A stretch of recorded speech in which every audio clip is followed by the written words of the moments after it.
Auzubillahi minasyaitonirrajim. Bismillahirrahmanirrahim. Assalamualaikum warahmatullahi wabarakatuh. Apa khabar semua? Saya sekarang ni sedang bersiaran di warung Pak Abu di Kuala Selangor. Yang mana seperti biasa saya memulakan hari saya sebelum saya memulakan ceramah pagi ni di Jeram, Kuala Selangor. Saya memulakan hari saya dengan minum susu Al-Am. InsyaAllah dengan susu ni kita akan dapat rasa fresh badan, bertenaga kan. Jadi pada semua boleh dapatkan. Dan di kesempatan ni saya ingin mengucapkan jutaan penghargaan kepada semua subscribers yang telah subscribe dan follow YouTube saya di Syamsul Debat TV. Jadi ajak kawan-kawan semua, ajak saudara semua untuk terus subscribe. InsyaAllah anda akan mendapat sajian hidangan rohani yang mana dapat melihat video-video terbaru daripada saya. Dan begitu juga saya ucap terima kasih kepada semua atas sokongan dan dorongan diberikan. Mudah-mudahan saya terus kuat dan bersemangat untuk meneruskan kerja-kerja dakwah ini. InsyaAllah kita jumpa lagi di lain kesempatan. Assalamualaikum warahmatullahi wabarakatuh.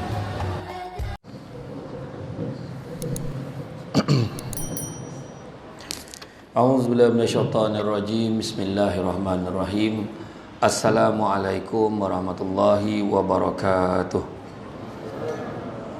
Alhamdulillahillazi arsala rasulahu bil huda wa dinil haqqi liyuzhirahu ala dini kullihi walau karihal kafirun walau karihal musyrikun walau karihal muslimun. Subhanaka la ilma lana illa ma 'allamtana innaka antal alimul hakim.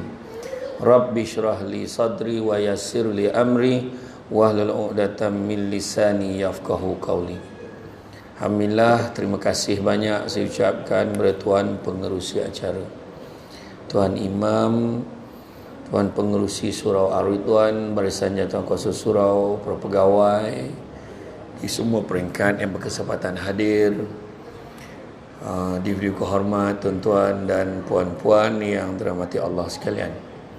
Syukur kepada Allah Subhanahu Wa Taala kerana dengan limpah dan izinnya dapat kita bersama-sama pada malam ini dalam program kuliah bulanan. Kita hari tu dah macam okey dah kan. Ini pun rasa macam dah nak kono batal-batal balik dah program ni rasa kan? Nak baik macam mana kan.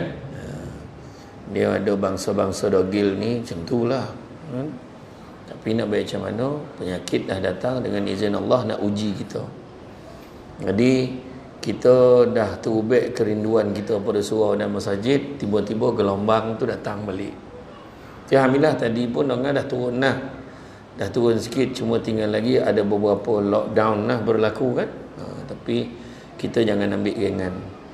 Jangan ambil ringan. Jadi kalau orang kata hand sanitizer tu kan, letak ke semua tempat, termasuklah meja penceramah.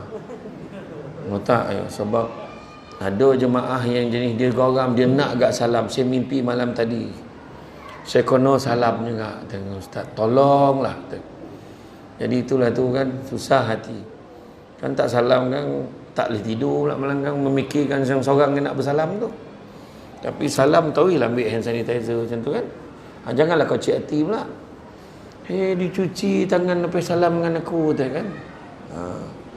Jadi hari ni sebenarnya sesuai lah dengan tajuk yang simple kan. Tajuk yang simple malam ni, tajuk apa yang susah sangat nak buat baik. Betul.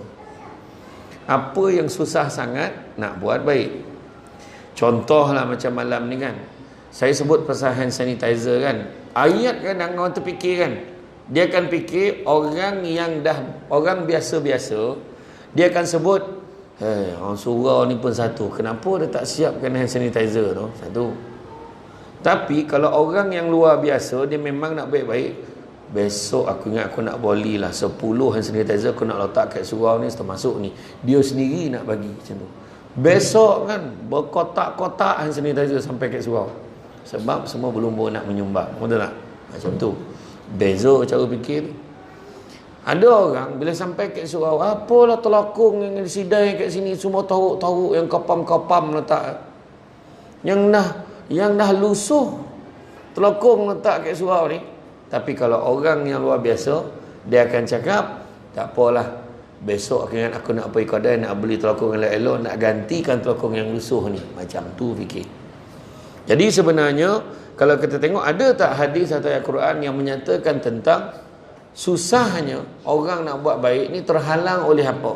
Kalau ikutkan dalam Quran sendiri, kita boleh tengok dalam surah Ali Imran ayat 14. Dijadikan terasa indah kepada manusia kecintaan terhadap apa-apa yang diingini, berupa perempuan-perempuan, anak-anak, harta benda yang berlongkok berupa emas dan perak, kuda pilihan, haiwan ternakan dan sawah ladang. Itulah kesenangan di dunia, dan di sisi Allah lah tempat kembali yang baik. Makna digariskan dalam Quran, Allah Ta'ala dah bagi tahu daripada dulu lagi sampai hari ni benda tu masih menjadi kelekaan kita. Pertama, disebut tentang perempuan-perempuan, maknanya pasangan akan menyebabkan kita leka. Kedua, anak-anak boleh menyebabkan terhalang juga nak buat kebaikan.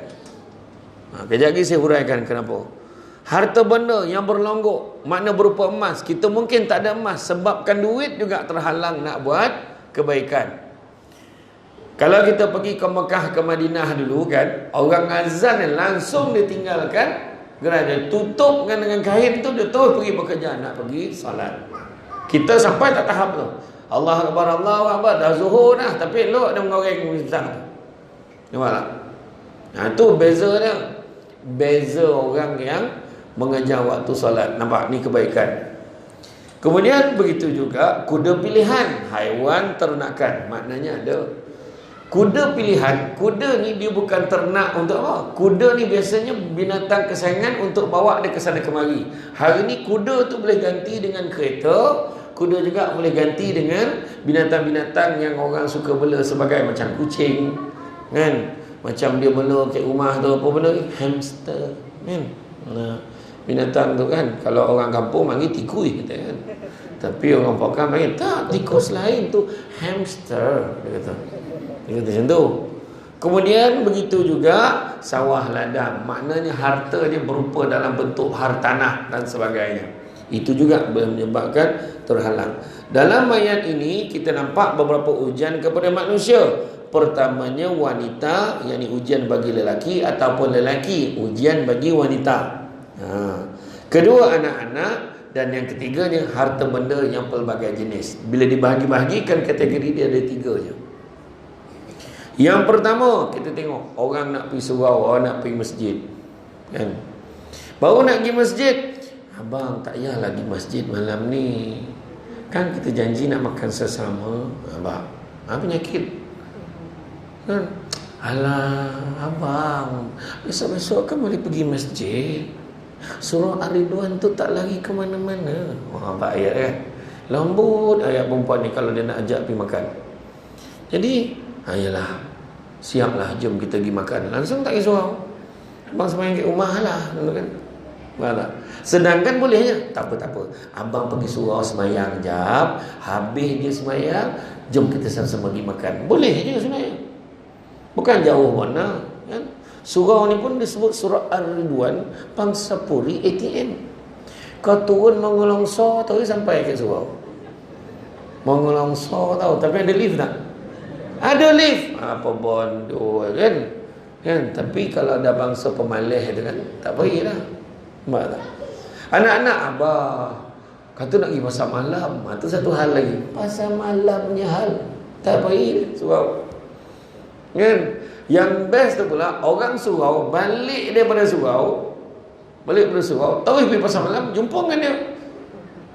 Lah, kau sini pun tak lagi, kau pahal, kau tak datang malam ni, biasa ada kau malam ni. Budak ni lah ajak pergi semalam.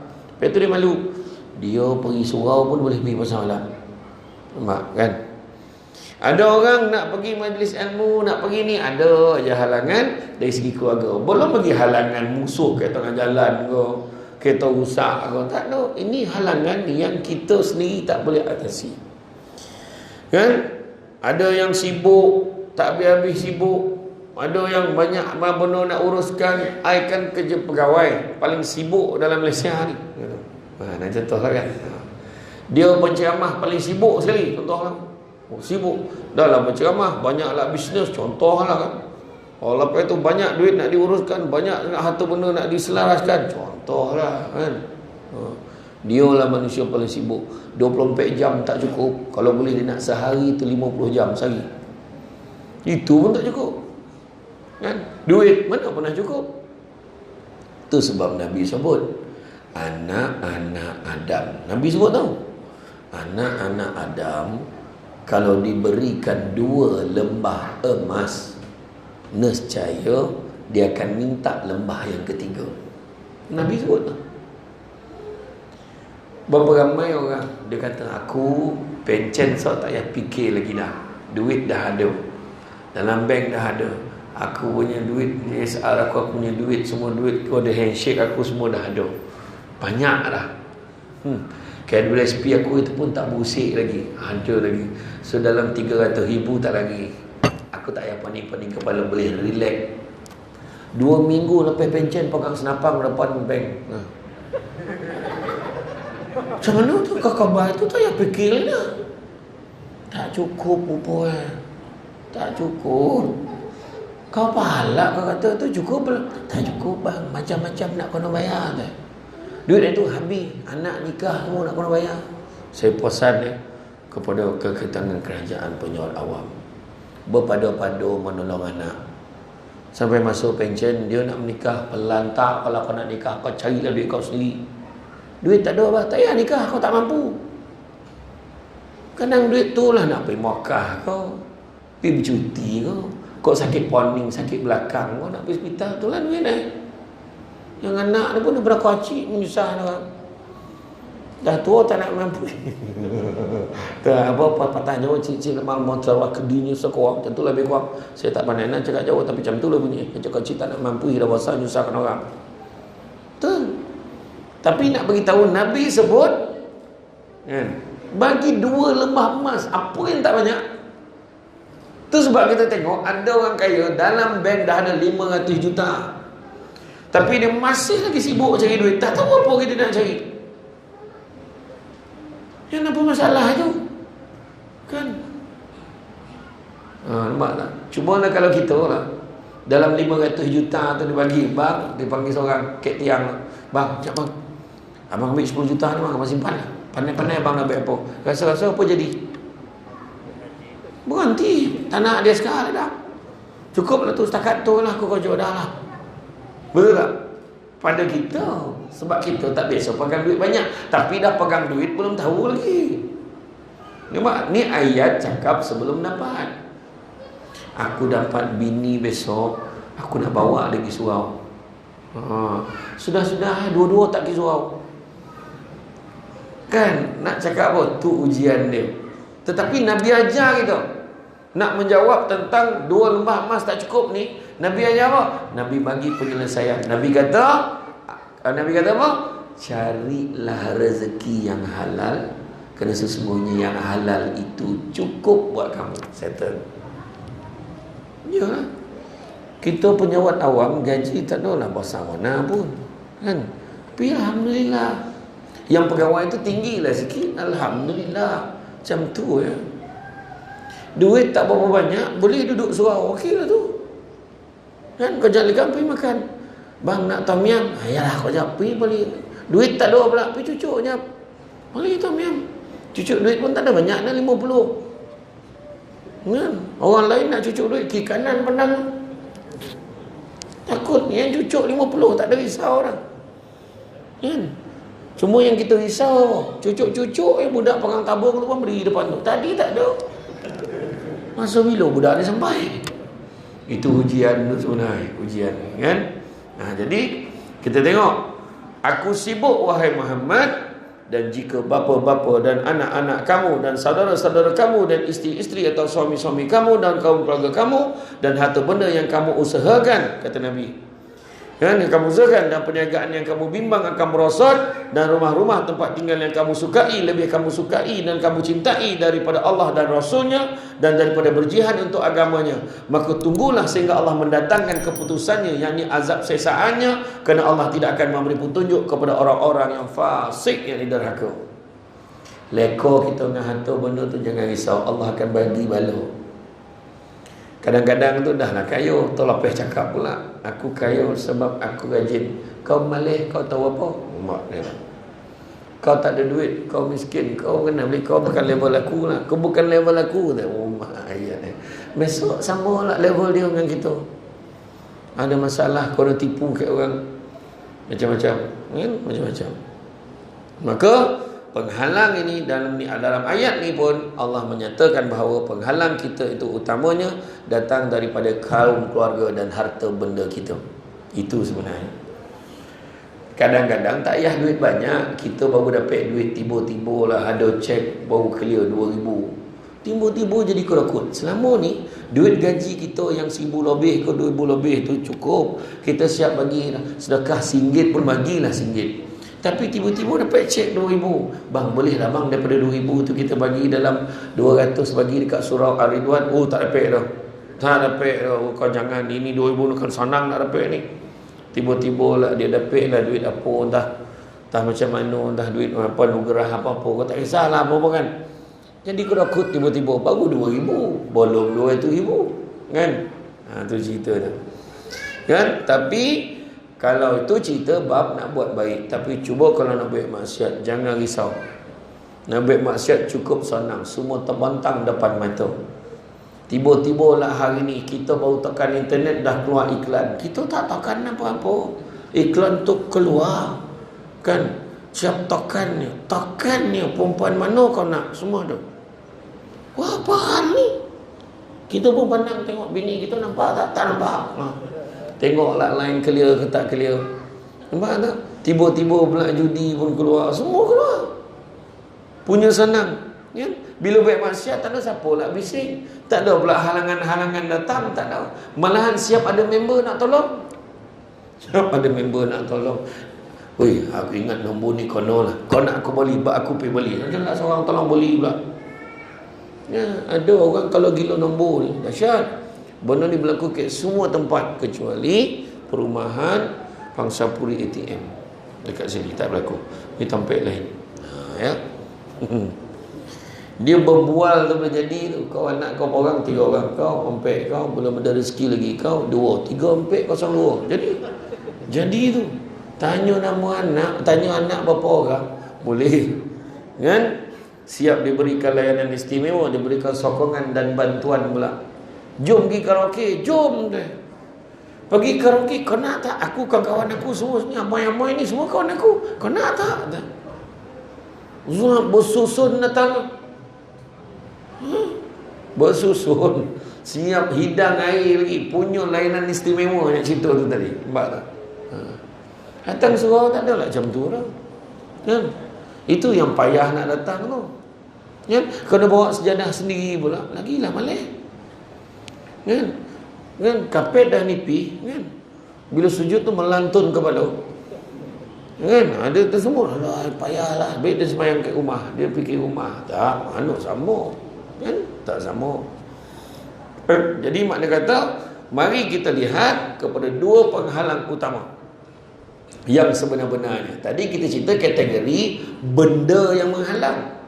Tapi sebenarnya apa yang menghalang kita sebenarnya? Yang menghalang kita sebenarnya ada 2. Yang pertamanya adalah hawa nafsu.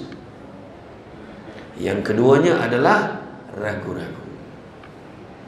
Bila sebut hawa nafsu ini dirakamkan dalam surah Al-Fatihah sebagai golongan yang dimurkai. Mereka ini adalah orang-orang Yahudi, orang Islam yang bermentaliti Yahudi, dan begitu juga orang ini dia tahu akan kebenaran, tahu akan tuntutan agama, bahkan mereka ada juga yang alim tapi malangnya tidak mampu beramal. Kenapa? Kerana mereka memilih untuk tidak melihatnya, malahan mengikut hawa dan nafsunya. Itu yang ceramah tu. Nak penceramah, ada penceramah ada. Kita boleh bayar 800. Memang dia tak datang. Kan? Saya ni bukan apa, 3,000 paling kurang. Dia kata macam tu. 3,000 tak boleh kurang. Tak siap ayat tak boleh kurang tu. Kan? Meniaga ke apa? Kan? Agak ada ceramah tu keluar kitab lah mulut dia tu. Kan? Adakah macam tu? Tak. Jangan berniaga dengan ceramah. Kan? Lagi satu lagi ada pula setengah penceramah tu cakap pula tu, alah penyanyi boleh bayar mahal, takkan penceramah tak boleh bayar banyak tu. Nampak ayat dia. Jangan lupa penyanyi tu siapa bayar, penaja dia siapa. Pernah dengar tak Samsul dapat ceramah dekat surau Maybelline mana? Maybelline ke, kan? Produk-produk kecantikan bayar mana ada? Tak ada. Semua korek duit surau. Itu pun dengan harapan ramai datang, bolehlah sumbek balik dalam poti-bosi tu, banyak sikit. Mudah-mudahan balik modal nak panggil penceramah lain pula. Jangan. Walhal dia baca kitab hadis 40 tu, walhal dia baca macam mana dalam satu hadis disebutkan sampai golongan orang yang menuntut ilmu tapi dilaknat oleh Allah. Siapa dia? Pertama, menuntut ilmu supaya dia dapat berlawan sesama dengan orang yang pandai. Tengok siapa lagi pandai. Orang ni dilaknat oleh Allah. Kedua, menuntut ilmu supaya orang mendongak kepada dia. Dia nak orang hormat dia. Ketiga, dia menuntut ilmu supaya dia mendapat kekayaan dunia. Dilaknat oleh Allah. Itu nombor 3 tu lah yang saya tekankan tadi. Dan yang keempat, menuntut ilmu supaya dapat berlawan sesama tak pandai. Lagi tahu, dengan orang bangang nak dilawan ni. Dalam grup WhatsApp tu, dia jajak dia share hadis ni yang aku belajar dululah, wahal baru ambil kat Google. Kan? Lepas tu nak tunjuk kononnya dia pandai lah kan. Jadi tu masalah. Tak payahlah. Rezeki ni Allah bagi. Ya Allah bagi. Kan? Kalau nak kaya dengan ceramah tak payah ambil binego. Tentu-tentu kau binego. Kan? Kesian saya ceramah kat Sarawak. Ustaz, kita boleh bayar surau ni. Dia beritahu lah masa sampai dia bagi taklimat sikit, Ustaz, nanti potang nanti surau ni bayar 700, surau ni bayar 500, masjidnya bayar 800, masjid ni bayar 1000, yang ni pula bayar 300. Ustaz, okey ke? Okey tu, alhamdulillah. Lepas tu Ustaz, hotel kita bagi hotel Dormani kat Kuching tu, satu hotel Dormani, hotel bajet lah tapi selesa, hotel orang Islam. Okey lah tu.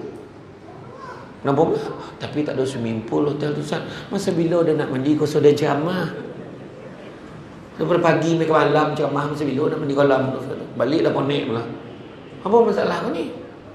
Rupa-rupanya ada penceramah yang datang ke Kuching, minta satu ceramah 7,000, hotel minta hotel Pullman. Nak hotel macam ni, nak hotel macam ni. Oh gila betul tu. Ayahlah, tidur sekejap rugi je. Jangan lama mana tidur, pagi esok dah kuliah subuh. Kan? Dah tak payah saya kata, jangan poning-poning kepala. Tapi ada tak orang macam tu? Ada. Memang ada. Jadi itulah, mudah-mudahan tuan-tuan doakanlah. Doakanlah saya supaya saya taklah jadi macam tu, mudah-mudahan. Tu yang datang naik kereta Azia. Orang pun tu penyat ke depan tu tadi. Ustaz lah. Okey ya. Janji sampai. Okey ya kan. Yang naik kereta besar dah tak boleh lah parking depan tu. Kan? Tu contoh lah kan. Saya tak percaya tak, saya hari Jumaat begitu, hari Ahad baru ni ceramah kat Batu Cave. Ni Azhar. Daripada Batu Cave pergi Kuala Terengganu. Kuala Terengganu. Elok kan bahasa ni. Tak peranjat. Yang Azhar. Berbisik ada apa masalah Apa nak jadi halangan pula tu kan? Tak ada. Okey je apa? Parking sonang, apa sonang. Lepas tu, bila tengok pula kes tu dah semacam ni kan, ada kes dah ada dekat kampung-kampung tertentu tu dah ada, saya sendiri batalkan. Tak apalah, nanti kan kesian orang datang ramai, takut tiba-tiba ada kluster debat pula. Tak pasal lah kan. Jadi saya pun tak apa, kita batalkan dulu. Lepas tu saya terus pergi ke Ipoh. Daripada Terengganu ikut pula lah macam kenyek Cameron Highland sampai Ipoh Azia sampai tak ada masalah kan. Lepas tu daripada sana pula toilet pergi ke Kuala Selangor, pergi Kuala Selangor sampai balik sempat elok ke, tak ada masalah.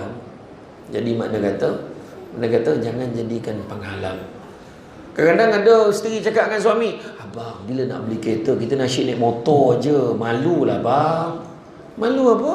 Hujan kuyup. Malu lah hujan basah. Air bukannya api. Mak ayah kita dulu jalan kaki cari rezeki, tak ada masalah. Jalan kaki dari sana kemari, naik basikal buruk tu, tak ada masalah. Apa hal pula kita hari ni naik motor kita malu? Tudung kedut, bawa 5 tudung. Yang kedut ni tudung untuk pakai helmet ya. Sampai kat dalam tu kan, gosok tudung lain, standby, bawa iron, letak kat pejabat. Bukan masalah besar kan, yang kita nak jadi hal-hal tu kan. Yang penting kita syukur dengan apa yang kita ada. Sudah kan? Lagi satu, jahat tuan-tuan, kadang kalau naik kereta besar ni, kadang-kadang kita beli kereta baru lah, tengok sampai ke dalam kereta rasa apa. Tak ada siapa yang seronok dalam kereta seseorang tu, dia mesti nak tunjuk ke kawan dia. Tu penyakit tu. Ni dia lalu parking kat sini cukup lah. Dia parking zap, dia tunggu ada orang turun. Baru dia turun, cek bunyi alam. Hui, kereta baru. Tak adalah, ni nampak tengok kan. Itu dia. Itulah dia yang mana mengacau. Tu kadang-kadang naiklah kereta, baru kereta itu baru naik Persona baru, belum naik Alphard ke Camry ke Mercedes-Benz. Naik Merc turun tu, kadang-kadang belum ada orang lagi, dia nampak orang daripada jauh, orang tak tahu pun, dia dalam hati sendiri cakap, setan bisik kat dia, kau ada, macam tu lah. Mak, jahat tau, jangan main-main. Tu sebab kalau hati kita tak kuat, biarlah kita pakai yang biasa-biasa, jadilah kan. Saya ingat saya ceramah dekat Kem Mentakap, Ustaz, sempena ulang tahun ATM yang keberapa tak masa tu. Ustaz, tak apa Ustaz, Ustaz tinggal kereta. Azia tinggal. Dan naik kereta lagi besar ni, kereta kabal. Sampai ke Padang ceramah, mampu ni nak panik. La ilaha illallah. Tapi mengasuhlah. Saya alhamdulillah lah, rezeki ceramah ni kan, mana kenderaan askar saya tak dapat naik. Dekat TDM Lumut tu, semua kedi-kedi tu, kapal-kapal apa, kapal selam tu pun saya dapat masuk. Alhamdulillah lah, best lah. Dekat Sepangah pun dapat, alhamdulillah lah. Tapi steady lah askar betul. Nampak helikopter tak sesuai kat saya tu, sampit ni ada besar kan, tinggi mak tak sesuai dan bawa helikopter ni tu. Yang mana gayat naik kuda, naik apa, kuda yang unit berkuda di BKL tu pun saya dah gayat naik kuda, umat tinggi rasa wah belum tinggi lagi tu kan. Tu respect lah orang yang masuk yang apa, payung terjun kan, steady lah, steady kan. Nah, jadi makna kata kan, macam contoh solat berjemaah, tengok, bukan kita tak tahu, semua penceramah cakap. Okay, saya tanya sekarang, sembahyang berjemaah berapa kali ganda pahala dia daripada sembahyang seorang? Berapa kali ganda? Semua tahu, tak ada siapa pun jap berapa, dalam 20 lebih lah, tak ada orang macam tu. Semua 27, semua dah tahu jawapan. Tapi kenapa tak ramai? Sebab apa tak ramai? Sebab pahala tak nampak. Tapi saya tak cakap sini lah, sini memang tu sebab saya tak boleh tolak undangan ceramah kat sini, sebab saya difahamkan jemaah subuh pun memang macam ni ramai kan. Jadi saya janganlah galak, nampak benar tidak kan. Jadi makna kata kenapa orang tak ramai? Sebab pahala tak nampak.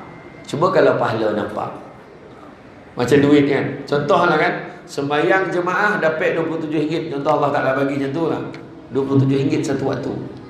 Assalamualaikum warahmatullahi wabarakatuh. Assalamualaikum warahmatullahi wabarakatuh. Tengok nombor ke RM27. Yang salam, Assalamualaikum warahmatullahi wabarakatuh. Tak ada lah.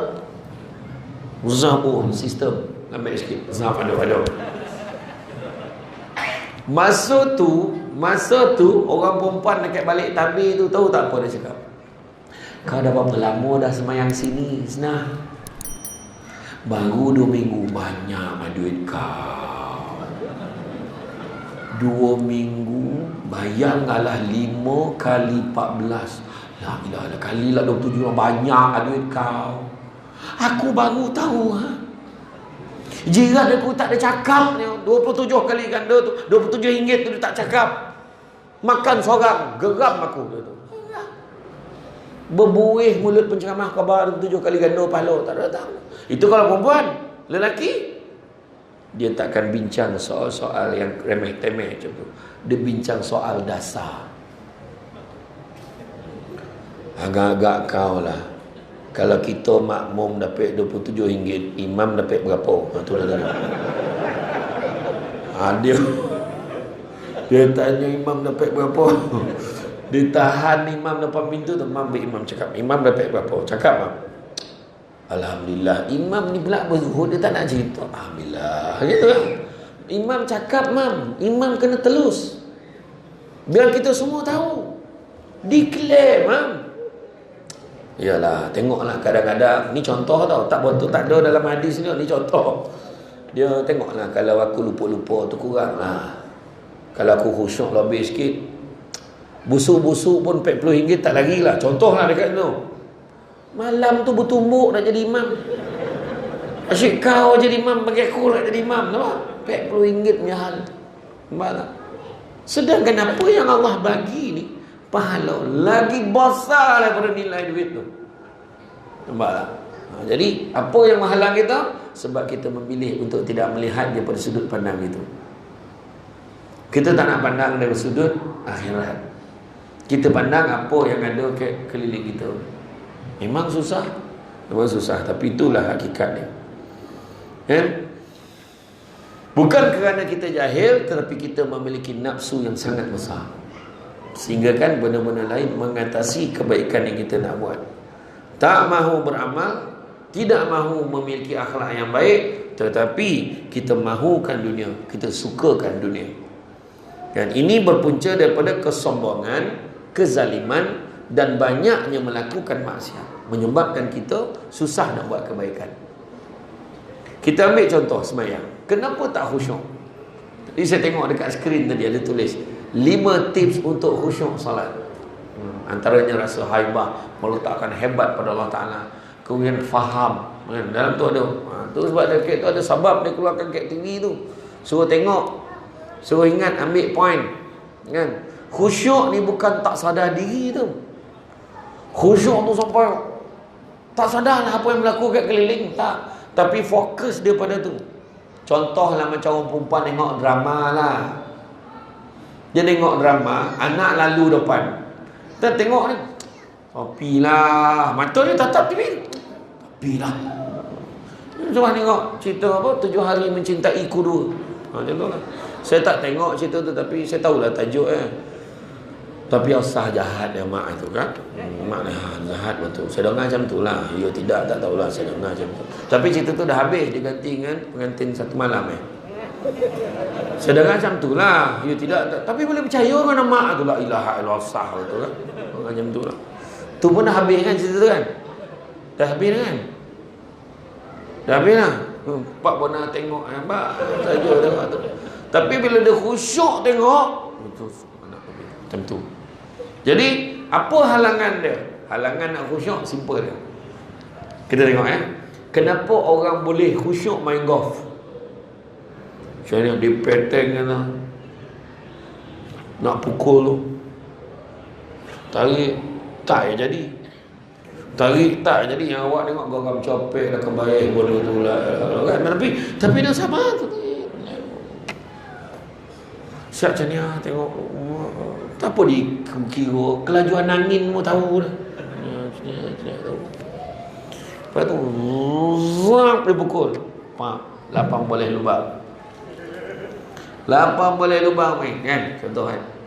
Kenapa dia buat macam tu? Sebab dia boleh fokus sepanjang tu. Sebab minat dia dan hati tak fikir benda lain. Macam main bowling. Sekarang ni dia rajin main bowling. Saya tahu. So ni lah rumah zap lane orang lain pun ya. Tapi dia punya hujur tu contoh kan tak, tapi betul dia tak boleh. Kalau orang yang berswimming bowling dia tak boleh. Orang kiri kanan bergerak pun tak boleh. Kadang-kadang dia nak baling, orang tu nak baling. Baling dulu. Tak boleh. Kalau boleh dia nak semua orang keluar kosong dengan tempat tu, dia seorang nak baling pun boleh. Punyalah nak fokus, nampak tak? Semayang tak macam tu. Sebab pertama kita ambil subuh. Berapa lama sembahyang subuh? Kita ambil lah 5 minit. Zuhur 5 minit, asar 5 minit, maghrib 5 minit, kita ambil. Isyak pun kita pukul sama 5 minit. Kemudian kita ambil lah wirid ke apa semua, kita ambil doa sekali. Kita ambil lah tambah lagi 5 minit. 10 minit satu solat. Contoh 10 kali 5 baru 50. Okay lah, kita bagilah, kita tambah, ganapkan sejam lah. Sejam semayang. Bayangkan dalam 24 jam urusan hidup kita, 1 jam je kita solat. Macam manalah benda-benda dunia ni tak kacau gitu. Allahu Akbar. Lah kat situ boy, baru dia teringat kunci dia tadi dia letak mana. Masa semayang, Allahu Akbar, rasoi kain tu belum jahit topi lagi tadi tu. Allahu Akbar, jadi tak Samsul Debat datang malam ni. Dia dah terfikir tu. Nampak tak? Halangan, nampak? Tu sebabnya cara nak mengatasi masalah ini adalah mengibadahkan keseluruhan kehidupan kita. Baru selesai. Semua benda niatkan Allah. Sebab ibadah umum, ibadah khusus kita tahu, solat, puasa, mengaji semua, umrah, haji kita tahu. Itu ibadah khusus. Ibadah umum adalah apa-apa, dengar ya. Ibadah umum, apa-apa juga benda baik, satu, diizinkan oleh Allah, buat niat kerana Allah, dapat pahala ibadah. Saya ulang balik. Apa-apa benda yang baik diizinkan oleh Allah, niat kerana Allah, dapat pahala ibadah. Tengok Robin Hood. Benda-benda tu tak baik sebab dia mencuri. Diizinkan oleh Allah tak? Tak izin. Niatkan Allah, tak dapat pahala ibadah, dosa lagi dapat. Baik. Tolong ibu tunggal, diizinkan oleh Allah tak? Izin. Kan? Buat ni nak tolong ni, benda diizinkan oleh, benda-benda baik, benda baik tak tolong ibu tunggal? Diizinkan oleh Allah tak? Izin oleh Allah. Niatkan Allah, dapat pahala ibadah. Tapi kalau tolong ibu tunggal, pori seorang-seorang, kan?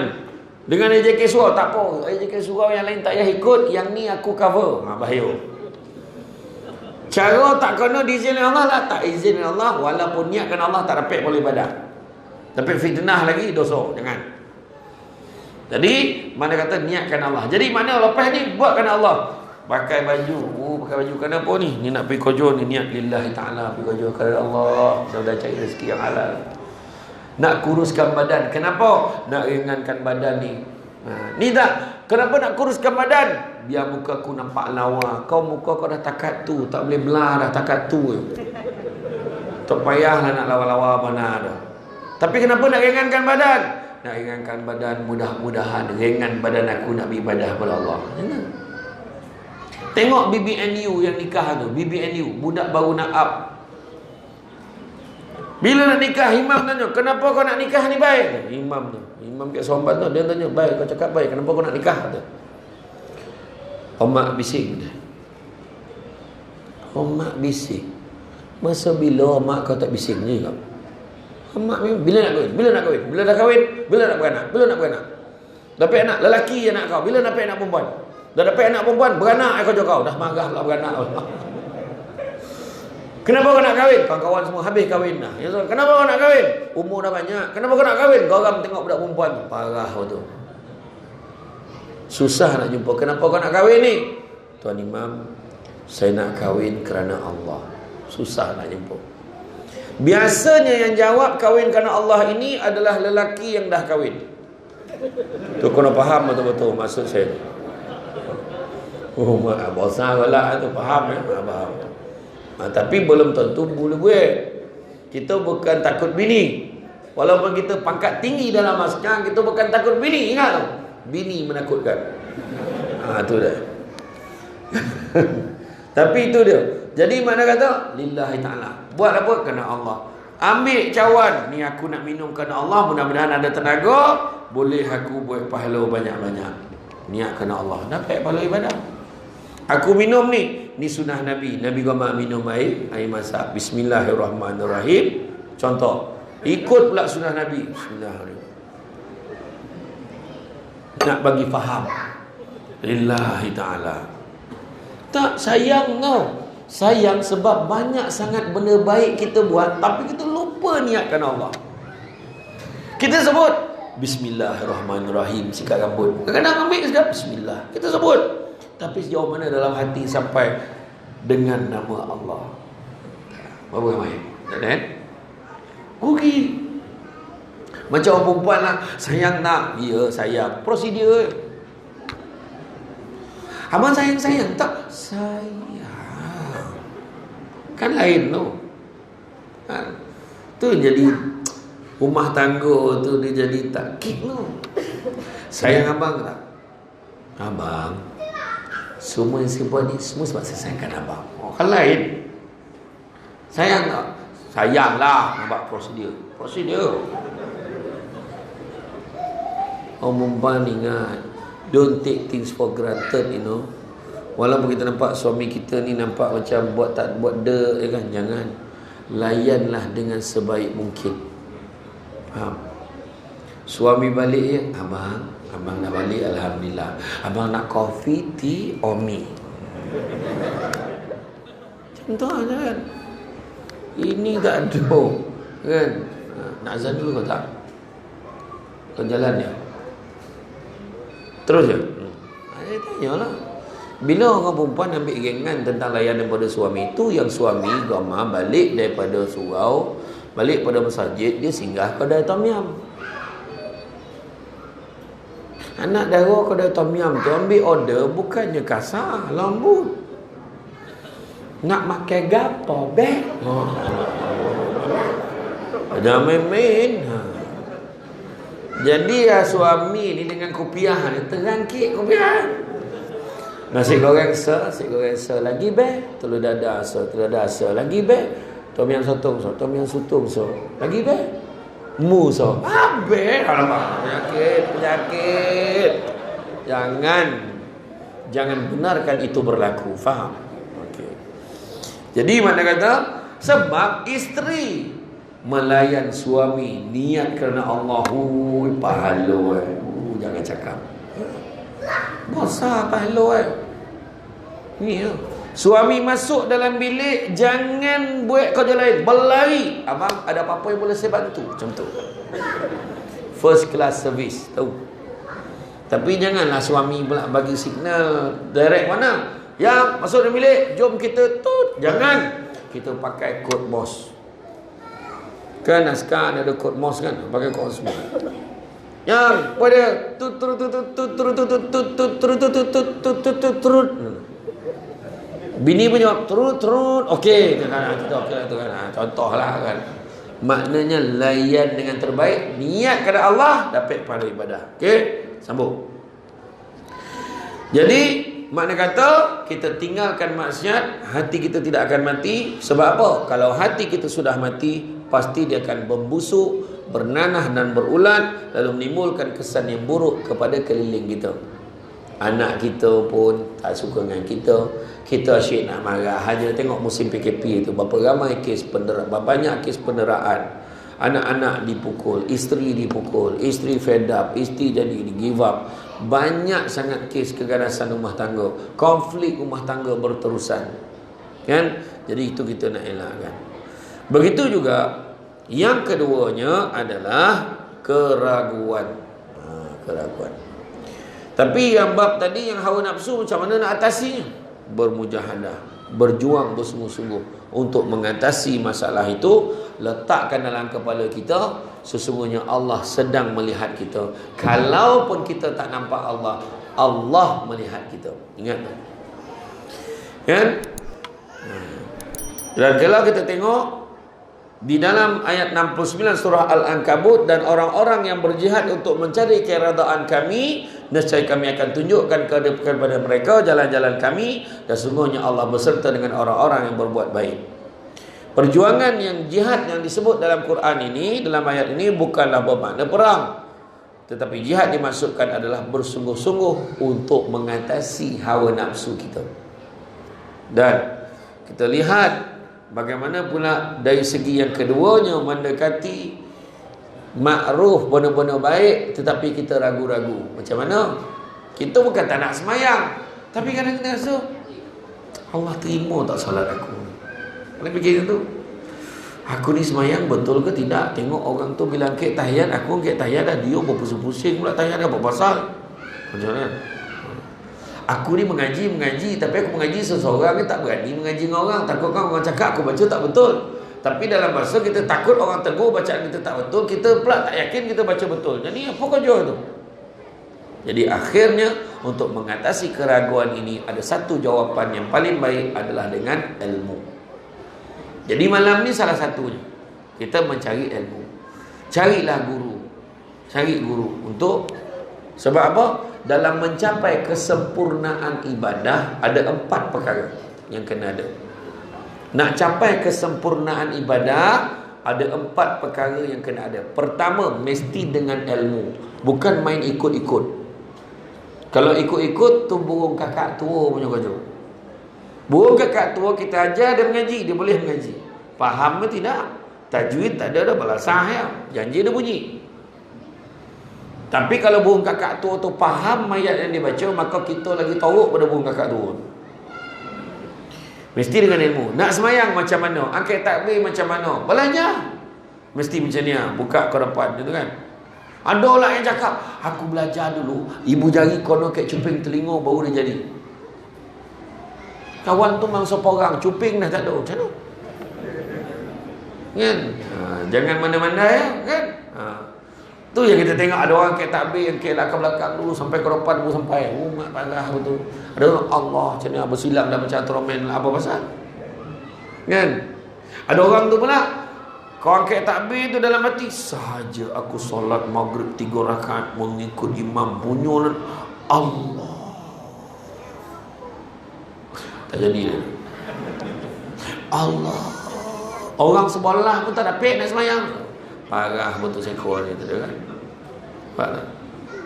Iya, macam-macam. Kan? Ilmu kena ada ilmu. Kalau orang ada ilmu, baru boleh duduk belakang imam. Tak ada ilmu, jangan pandai-pandai duduk belakang imam. Buat imam terlupa, kena tolong. Allazina amanu. Imam dah terlupa. Imam tak main dah, nak taina dah. Surah ambil yang belakang tu macam ni. Dah mula dia dah lupa. Sampai suruh baca apa panjang, dia pula marah. Kau duduk belakang imam apa pasal? Kau kena tolong imam tu. Marah. Iya. Yang tak kisah yang ada seorang mu'alaf dia menegur pisang. Dia menegur pisang. Dia timing dia, lepas asar, dia akan colok pisang tu dalam topung. Sebanyak-banyak kan, colok dalam topung tu. Sedang elok azan maghrib ya. Allahu Akbar, dia menegur sampai malam. Bila azan dia lepas pisang tu dalam kuali tu. Dia nyala api tu, timing memang cantik. Dah lepas dia pun masuk semai maghrib. Sedang elok imam bagi salam, Assalamualaikum warahmatullahi. Assalamualaikum warahmatullahi. Dia pun bangun, tinggal nak angkat dengan pisang. Cantik, elok timing dia goreng. Apa malam tu imam tu ke ayat, berubahlah ayat di malam tu. Bismillahirrahmanirrahim. Qul ya ayyuhal kafirun la a'budu ma ta'budun wa la antum 'abiduna ma a'bud wa la ana 'abidum ma 'abadtum wa la antum 'abiduna ma a'bud wa la ana 'abidum ma 'abadtum wa la antum 'abiduna ma a'bud wala na'budum ma'abattum. Yang dia pula imam pun nak kat situ, wala antum abiduna ma'abud wala ana abidum ma'abattum. Imam pun tak jumpa jalan keluar ni. Yang mu'alaf ni kat belakang ni, hanguihlah ni, hanguihlah kau pisang dah ni, hanguihlah. Dia dah geram, dia ilmu tak ada, tapi dia tahu ayat lepas tu. Dia macam ingat-ingat ayat ujung tu. Dia dah, ilmu tak ada. Wala antum abiduna ma a'bud. Dia pun takut. Itu waliyadin taramari ke? Lakum dinukum waliyadin. Batal semayangnya berbunga. Kalau orang tu ada ilmu, dia akan sebut subhanallah, lakum dinukum. Tahulah imam tu nak ambil. Ayo tu ayat dia, kan? Tu dia, kena ada ilmu. Nombor satu. Yang kedua, mesti ikhlas. Semayang ikhlas, kan? Tak ada semayang. Saja aku semayang subuh 2 rakaat sebab mak mentua aku ada kat rumah. Tak ada lah tu dah. Mak mentua ada, rajin dia semayang. Kan? Yang ketiga, ada perubahan pada tindak tanduk dan perangai. Nampak? Ini semayang nombor ekor laju, yang semayang mengumpet pun laju. Segala manusia dikutuk. Ya. Kan? Kan? Dan begitu juga yang keempat, mestilah dimulakan dengan niat. Saya tak sampai nak cerita panjang. Yang itu kena sesi lain. Makna memang kena panggil lagi. Macam tu. Tu kena detail tu, lain. Bab niat dia panjang cerita. Okey. Jadi makna kata dalam hal itu kita mencapai kesempurnaan ibadah. Makna dengan tu kena ada ilmu. Nak buang keraguan-keraguan kita. Oh, semayang macam ni, boleh yakin kita semayang. Kita belajar dengan guru yang hebat, guru yang memang pandai, guru yang bagus. Taranum Johan Qari kebangsaan tahun 1990. Dia ajar kita mengaji. Allazina amanu. Baca balik. Allazina amanu. La ilaha illallah. Kak, tengok saya kak. Allazina amanu. Baca balik. Allazina amanu. La ilaha illallah. Kak, ikut saya. Allazina amanu. Macam tu. Baca balik. Allazina amanu. Kak, pandang sini. Dia nak marah. Hilang sabar ustazah tu. Kan? Maknanya kena belajar juga macam mana. Jadi bila kita dah belajar, kita baca pun yakin. Nampak tak? Jadi insya-Allah hilang ragu-ragu, maka selesailah masalah pertama hawa nafsu, dan kalau hilang ragu-ragu, mudah-mudahan tidak lagi menghalang kita untuk berbuat baik. Aku ingat aku nak sedekah lah, diterima tak oleh Allah? Terima, buat. Aku rasa aku nak ni lah, macam mana cara aku nak murah rezeki ni? Sedekah. Nak tengok hidup kita berubah, tuan-tuan dan puan-puan sekalian, datang waktu sebelum subuh, bawa duit RM1, RM2, RM10, masuk dalam tabung tu, portibasi. Sebab masuk aja dalam tabung, malaikat kata apa? Ya Allah, hamba-Mu ini telah memulakan harinya dengan bersedekah kepadamu ya Allah, maka kau perluaskanlah seluas-luasnya rezeki untuk dia hari ini ya Allah. Itu baru cerita RM1 tu. Kan? Sikit buat cara sikit, banyak buat cara banyak. Itu je. Ikhlas. Dan juga Nabi pesan, barang siapa nak dimurahkan rezekinya, jangan tinggal solat sunat 2 rakaat sebelum subuh. Tapi kalau subuh gajah tak rapat tu. Bukan subuh gajah lagi dah tuan, subuh dinosaur tu. 5 minit sebelum zuhur dia subuh. Takajud imam tu siapa pula yang kunut tu tengah hari ni? Gila tu. Jadi kita ubahlah ya. Jadi rasa cukup cakap tu tuan-tuan dan puan-puan. Semua nak isyak kan? Jadi insya-Allah di lain kesempatan kita bertemu lagi. Syukur saya datang sini sebab saya tak pernah datang, saya ni first. Kan? First saya datang sini kan, suara Ridwan. Jadi teruskanlah. Saya bagi tahu apa? Saya cakap pada orang yang tak pergi surau, jangan pandang sinis pada orang yang ke surau. Sebab apa? Salah satu tanda berkat tempat itu ada rumah Allah kat situ. Itu sebab Nabi sampai kat satu tempat, Nabi sampai kat Quba, benda pertama Nabi buat, Nabi bina rumah Allah, iaitu Masjid Quba. Jadi orang kat dalam surau ni, walaupun tak ramai, dia mendoakan semua yang kat luar yang tak datang surau tu. Belum pernah lagi kita dengar imam doakan untuk dia. Imam doa muslimin wal muslimat, mu'minin wal mu'minat, al-ahya'i minhum wal amwat. Kan? Mana pernah imam, ya Allah kau sejahterakan aku dan makmum yang hadir saja, ya Allah, yang lain tu pergi mampu lah. Mana ada? Tak ada kan. Jadi orang yang tak datang jangan sombong. Itu sebab bersyukurlah ada surau, ada orang datang, ada orang nak ibadah, ada orang nak doakan untuk semua orang. Jadi itu dia. Selagi mana ada topik ni, pertahankanlah. Kan? Kalau dongar ya, kita ni nak cari dana ni, nak surau ni kita nak upgrade sikit. Doreh bagi duit. Macam tadi kan, karung tadi lalu. Mana ada karung tu? Dah sampai mana dah? Doreh berhenti. Jadi kita umumkan nombor akaun surau Ar-Ridwan. Salim. Apa nombor? Ingat tak nama akaun ni? Siapa ada nama akaun surau? Ni saya nak umum ni live ni. Berapa nama akaun ni? Benari, sebut sikit.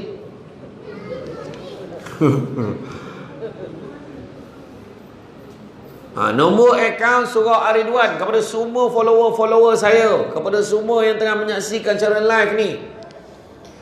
Sumbangan kepada surau Ar-Ridwan paling kurang malam ni RM10 kena bagi. Paling kurang. Tahu? Bagi 100 elok warna. Bagi 1000 alhamdulillah. Bagi. Berapa nombor? Abang ni saya sebut. Nanti masuk bahagian komen tu. Nombor. Ni akaun bank mana ni? Maybank. Afin Bank. Akaun bank Afin Bank 1057 1000 3 kali 0 1566. Saya ulang balik. 1057 1000 1566. Jadi jangan fikir panjang sekarang sedekah. Besok lah. Besok tak ada nyawa tak tindak lagi. Baik bagi sekarang. Dan mudah-mudahan murah rezeki. Jadi rasa tu saja daripada saya. Saya ucapkan terima kasih. Sebab makruh cabah lelama kalau makanan dah siap. Makanan ada kan?